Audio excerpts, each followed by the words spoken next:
What's up tout le monde, j'espère que vous allez bien. Aujourd'hui je vous présente la paire de mon joueur préféré.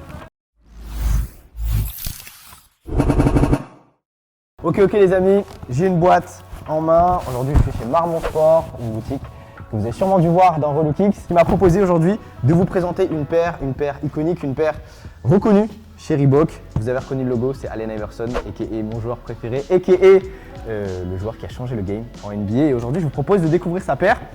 On est parti. Look at my neck bright, I get that check right. I'm so blessed right, off of that jet pipe, off of that side. Ok. Donc on a en main une paire iconique, la Reebok Question. Le coloris a été réédité cette année, donc coloris USA, aux couleurs des États-Unis avec du bleu marine, du rouge et du blanc au niveau de l'avant et bien évidemment une semelle translucide comme on la connaît bien sur la Question. Je me permets de vous faire un petit focus histoire parce que c'est important et il faut savoir que les États-Unis avaient remporté 3 JO d'affilée en 1992, en 1996 et en 2000. Du coup, l'équipe était attendue au tournant en 2004 à Athènes et ils avaient envoyé une équipe de mercenaires. Au niveau du roster, on avait bien évidemment Allen Iverson qui était le capitaine de l'équipe avec pas mal de jeunes joueurs, Dwayne Wade, Carmelo Anthony, LeBron James et aussi quelques All-Stars comme Amar'e Stoudemire, Tim Duncan ou encore Lamar Odom. Ce qui était un peu particulier avec cette année 2004, c'est que c'était le seul faux pas des États-Unis depuis 2000 puisque jusqu'à 2020, les États-Unis ont toujours remporté la médaille d'or. Allen Iverson était le capitaine de l'équipe, le deuxième cadre était Tim Duncan et les deux superstars n'ont pas forcément assuré sur ces JO. Sur le papier, le combo Tim Duncan et Allen Iverson paraissait vraiment génial puisqu'on avait Tim Duncan qui était le joueur très discret, qui marquait beaucoup de points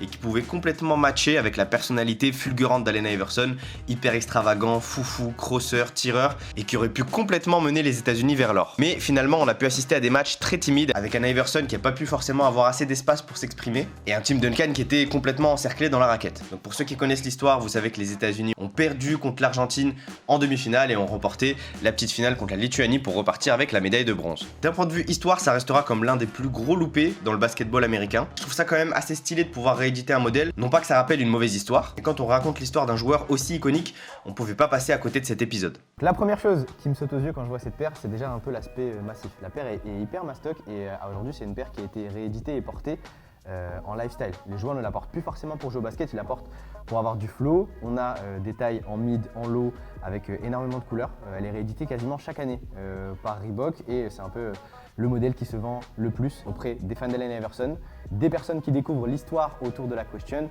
et enfin des personnes qui kiffent l'aspect esthétique de la paire parce qu'en vrai c'est soit quitte ou double, soit on aime, soit on n'aime pas. On peut voir aussi les petites alvéoles sur le côté qui font soit l'unanimité ou soit parfois on aime un peu moins, mais en tout cas moi ce que j'aime bien sur cette paire c'est un peu l'audace et la capacité à Reebok de proposer un modèle qui était différent. À l'ancienne, Allen Iverson était un joueur qui sortait un peu du lot. Il était un peu contre nature, il était un peu contre tout ce que la NBA véhiculait avec les dress codes, avec le style, le flow. Et Reebok a réussi à alpaguer Allen Iverson et à proposer un premier modèle qui s'est vendu à des millions d'exemplaires. Je vous propose qu'on regarde en détail cette Reebok Question et ce qu'on peut apercevoir déjà c'est le logo Reebok qu'on va retrouver à 4 endroits sur la paire, sur la partie extérieure, sur la languette de la paire, à l'intérieur et juste en dessous au niveau de la semelle translucide.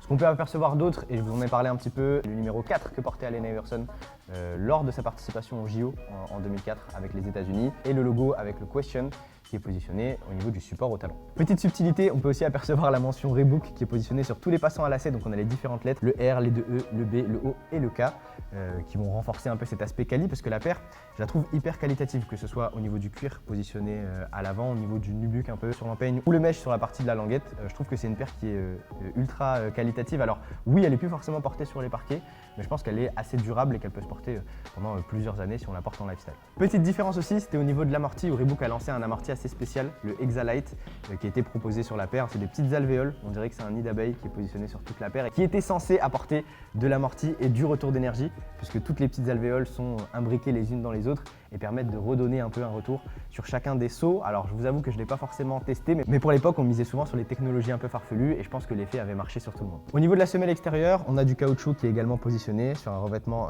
translucide. Les motifs étaient encore une fois pour l'époque assez profonds et creux. C'était une révolution malgré le fait qu'on jouait sur des parquets qui étaient assez propres et en tout cas il y a pas mal de joueurs qui l'ont porté dans les années 90 et il y a encore des joueurs qui les portent en ce moment en NBA comme John Richardson qui les porte également, Montrezl qui est l'un des ambassadeurs Reebok également en NBA. Et c'est cool de pouvoir avoir ces hommages à Allen Iverson pour des joueurs qui ont grandi avec lui et qui portent sa paire en hommage en NBA.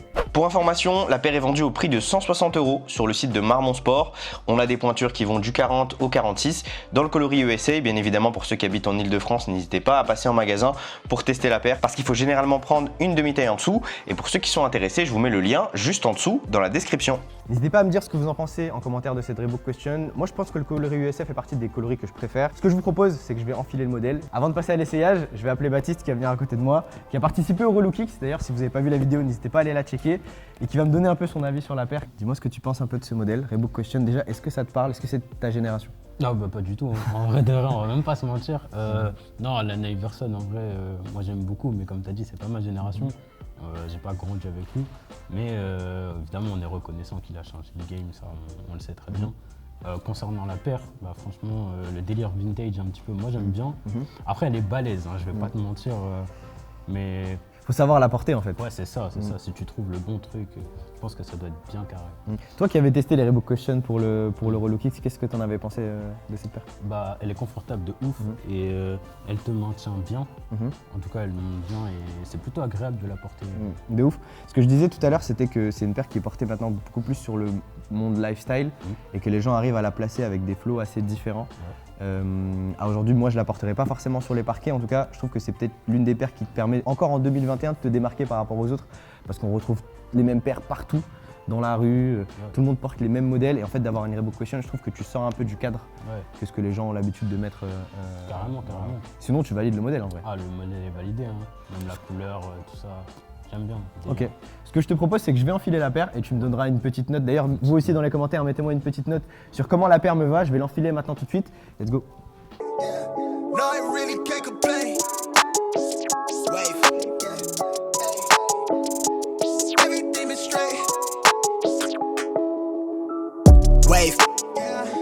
I'm in it for keepsake. In the field with the cleat lace. Beat freak with the bare face and a slick tongue. That's what she say. She look good, she a big tease when she biting lip with the wink face. Hella bad when she throwing it back. She bring that my way for the team play.